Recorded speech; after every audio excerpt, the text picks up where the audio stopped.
그러니까 이혼은 된다. 위자료는 기대하지 말라. 모든 건 재산 분할에 집중돼 있어요.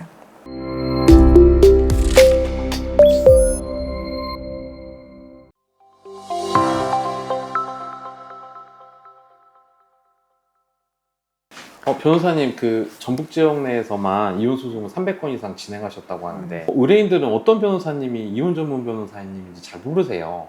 혹시 뭐 변호사님이 생각하는 이혼 전문 변호사는 이런 변호사여야 된다라는 좀 알려주실 수 있으신가요? 저는 이제 제가 여자 변호사다 보니까 그 개업하고 나서부터 이제 여자분들 이혼 소송 선임을 많이 하게 됐고, 그래서 시간을 보내다 보니까 상대적으로 이혼 소송을 많이 진행을 하게 된 건데, 이게 이혼 소송도 약간 사실 경험치가 사실 필요해요. 이게 형사하고 약간 비슷한 부분이 있어요. 다른 민사하고 다르게. 쉽게 얘기를 해서 이혼이 이렇게 하면 이혼이 받아들여지나? 이런 거. 이거 상간녀 소송도 이렇게 하면 상간녀 소송에 승소할 수 있나? 이 부분도 약간 경험치가 필요하거든요. 이제 뭐 이혼 같은 경우에는 형사하고보다 상대적으로 변호사님을 여러 번 면담을 하시더라고요. 이게 약간 여유가 있는 것 같기는 해요. 이제 심리적으로. 그래서 이혼 소송을 진행할 때 어떤 변호사님을 찾아갔더니 본인이 이혼을 할 만한 사유가 약하다고 생각하는 분이었나 봐요. 가서 한 대 맞고 오시라고 그렇게 얘기를 했다고 하더라고요. 그래서 맞고 오라고 했다고? 그러니까 이제 한 대 맞으면 이혼해요. 사실 그건 맞아. 뭔가 사유가 부족해서. 네네네. 그러니까 이혼 사유가 부족해서. 근데 사실 그렇지 않아.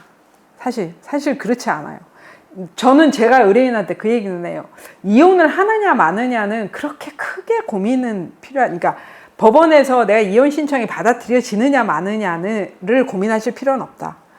그게 필요한 게 아니고 내가 정말 이혼을 할 것인가 말 것인가를 결정하는 게 더 중요한 거지. 내가 결정만 하면 할 수 있어요? 이혼 할 수 있어. 그러면 두 번째, 이혼은 이혼, 위자료, 재산분할, 양육권, 양육비, 면접교섭 이렇게 항목이 막 나눠지거든요. 경험이 없는 분들은 이게 엄청나지. 너무 많잖아요. 이혼 소송 하나에 민사 소송 한 수백 건이 합쳐져 있는 거나 마찬가지예요. 내가 이혼을 하는데 내가 몇 년도에 맞았고 내가 몇 년도에 어떠했고 이게 다 하나하나의 사실관계잖아요. 이걸 하나하나 다 입증을 해야 된다고? 그렇게 생각하면 이혼 소송을 할 수가 없어요. 그러면 법원에서 대충 어떤 거에 포커스를 맞춰서 어떻게 판단을 내리는지가 경험치가 좀 필요해요. 그래서 해보면 알아. 해보면 상담을 해보면 변호사 반응을 보면 알아요. 제가 좀 전에 말씀드렸던 것처럼 일반인이어서 법의 전문가가 아니니까 묻고 그 답변을 듣고 내가 이 변호사를 선택해야 되는지 말아야 되는지를 어떻게 결정하느냐를 걱정하시는데, 사실은 얘기해보면 알아. 해보면. 내가 얘기를 했는데 답변이 이상해. 이상한 거야, 그거는. 내가 이상한 게 아니라 그 답변이 이상한 거예요. 그리고 납득할 만한 답변은 들으면 알아. 들으면. 저는 그 얘기는 해요. 뭐냐면, 자, 이혼을 하고 싶습니다. 그러면 본인은 위자료를 얼마를 생각하시나요? 이 인간이 나를 이렇게까지 무시를 하고 살았기 때문에 난 위자료를 이만큼 받아야 돼. 가능하지 않아요. 가능하지 않아. 위자료는 딱 두 경우에 나와요. 맞고 살았거나 부정행위를 했거나. 아주 명확한 거. 그러면 이혼은 왜 하겠어요? 둘이서 마음이 안 맞으니까 하는 거잖아요. 맨날 싸우니까. 싸운다는 건 한 사람만 거기에 문제가 있는 게 아니라 이 사람도 마찬가지예요. 둘 다 주장하는 내용을 보면 누가 누구한테 위자료를 줘야 될지를 판단하기 위해서 판사님이 그럼 얘네들이 이렇게 싸웠으니까 여기서는 얘가 1승, 2승, 그러면 얘가 10승이고 얘가 5승이니까 그럼 얘가 이겼다. 그럼 얘한테 위자료? 그게 아니거든요.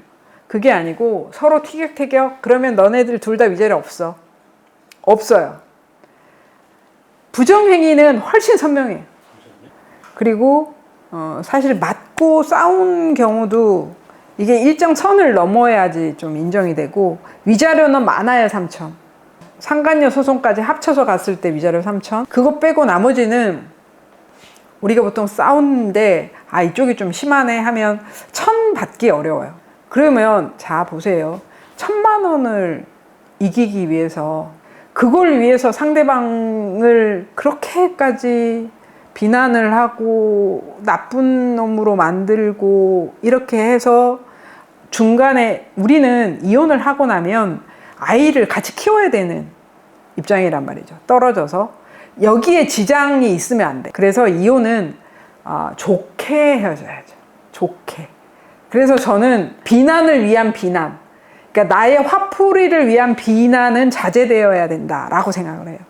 그 위자료 해봤자 1,000만 원, 재산 분할해서 대충 다 커버할 수 있어요. 그래서 그걸 하실 필요가 없어요. 그리고 그걸 통해서 항소심 대법원 가실 필요 없어요. 그러니까 이혼은 된다. 위자료는 기대하지 말라. 모든 건 재산 분할에 집중되어 있어요. 저는 변호사로서 재산 분할에 대해서. 그리고 저는 변호사의 역할이 법원에서 싸우는 거는 재산 분할에 집중되어 있고 나머지는 제가 얘기를 들어주면 돼요. 본인이 힘든 얘기들, 이때까지 어떻게 살아왔다는 얘기들, 그리고 제가 제 인생 경험을 섞어서 얘기를 해줄 수 있죠. 위로해주고 말해주고 그렇게 할 필요가 없다는 얘기도 해주고, 그거는 그냥 저희 차원에서 해소. 그리고 재산 분할은 뭐 그렇게 그지같이 싸울 필요는 없고요. 그냥 각이 나오는 거예요. 다 재산 뒤지는 방법들도 이제 나름대로 이제 노하우들이 있고, 이혼 소송은 되게 테크니컬한 부분들이 되게 많이 있어요. 그래서 이게 경험치가 부족하신 분들이 약간 이상한 행동을 하시는 경우가 있는데 그럴 필요가 없어요. 이미 딱 틀에 만들어져 있어요. 법원에서 뭘 요구하면 우리가 딱 하고 표 만들고, 물론 뭐 그런 것들 하죠. 내가 특유재산이다. 뭐 이런 거 갖고 싸워요. 하지만 특유재산이 인정돼서 재산 분할에서 분리되는 경우는 거의 없어요.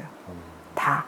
10년이면 퍼센테이지 얼마, 뭐 몇 년이면 얼마, 그리고 이 사람이 자영업이면 퍼센테이지가 달라지고 이런 변수들이 되게 많거든요. 근데 우리가 싸우는 건 우리가 퍼센테이지 80%를 주장한다고 판사가 80%를 해주는 게 아니에요.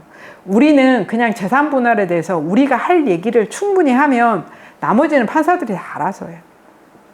알아서. 그거 아동바동 하실 필요가 없어요. 그 다음 번째, 양육비도 일반적으로 뭐 양육비 표 같은 것들 이런 거 있잖아요. 판사님들이 그거 얘네들이 재산이 얼마나 되고 수입이 얼마나 되고, 물론 고려사항은 되는데 뭐 기본 50, 수입이 적으면 30, 수입이 좀 많으면 70, 80, 상대방이 오케이 해주면 100, 120. 더 많이 주겠다고 하면 그건 상관이 없는데 일단 법원의 판단으로 내려지는 거는 30에서 7, 80 사이 정도에서 뭐 그렇게 큰 그런 갭은 없어요.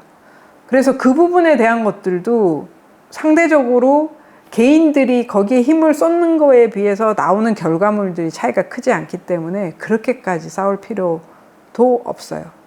이혼소송은 어떻게 보면 개인들이 생각하고 용 쓰는 게 별 의미가 없고요. 개인들이 포커스에 맞춰야 될 게 뭐냐면 이혼소송 중에 상처 입고 있는 아이들이에요. 아이들에 집중해 하셔야 돼요. 그 사이에서 힘들어하는 아이들을 위해서 신경 쓰고 나머지는 변호사가 하면 되니까. 그죠? 그것이 저는 제일 바람직하다고 봐요.